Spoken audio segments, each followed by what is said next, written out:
J studios மற்றும் சிட்சன் studio இணைந்து தயாரிக்கும் படம் ரீங்காரம். புதுமுக இயக்குனர் சிவகார்த்திக் இப்படத்தை இயக்குகிறார். இவர் அரசு சுரேஷ், சமுத்திரகனி, மூர்த்தி, சி.ஜே. பாஸ்கர் ஆகியோருடன் பணியாற்றியுள்ளார். புதுமுகம் பாலா கதாநாயகனாக நடிக்க, கங்காரு, வந்தாமல படங்களில் நடித்த பிரியங்கா கதாநாயகியாக நடிக்கின்றார். கலாபவன் மணி, ஆடுகளம் ஜெயபாலன், சிந்தியா, சிங்கப்பூர் தீபன், தயாரிப்பாளர் சின்ன ஆகியோர் முக்கிய கதாபாத்திரங்களை ஏற்று நடித்துள்ளனர்.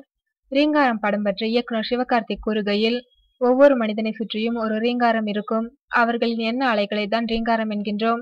மனதிற்குள் சந்தோஷப்படுகிற மாதிரியான நகைச்சுவையும், அடிமனதில் வலிக்கின்ற மாதிரியான நிகழ்வுகளும், பார்த்து கொண்டே இருக்க வேண்டும் என்று நினைக்கின்ற அழகும், மறக்கவே முடியாத அமைதியும், காதலும் சரிவர கலந்து திரைக்கதையை மட்டுமே முழுமையாக நம்பி பின்னப்பட்ட கதை ரீங்காரம். 26 நாட்களில் முழு படப்பிடிப்பையும் முடித்துவிட்டோம். இறுதிக்கட்ட வேலைகள் நடைபெற்று வருகிறது. கதாநாயகனுக்கு 6 மாதம் நடிப்பு பயிற்சி கொடுத்து வந்துள்ளோம்.